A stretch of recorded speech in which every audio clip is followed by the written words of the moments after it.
নারায়ণগঞ্জ কেন্দ্রীয় bus terminal ও বন্ধন পরিবহন দখল নিয়ে বিএনপির স্থানীয় দুই গ্রুপের মধ্যে সংঘর্ষের ঘটনা ঘটেছে। এ ঘটনায় ১২ জন আহত হয়েছে।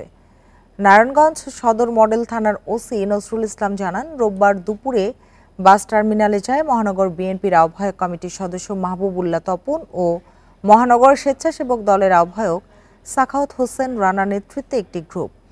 তারা যাত্রীবাহী বন্ধন বাস সহ কাউন্টার দখলে নেয়। খবর পেয়ে জেলা ছাত্র দলের সাবেক সভাপতি জাকির খানের গ্রুপের লোকজন বাস স্ট্যান্ডে গেলে তাদের বাধা দেয়। এ সময় দু গ্রুপই সংঘর্ষে জড়িয়ে পড়ে। ঘটনায় আহত হয়েছে উভয় পক্ষের ১২ জন আর ৭ জনকে আটক করেছে পুলিশ।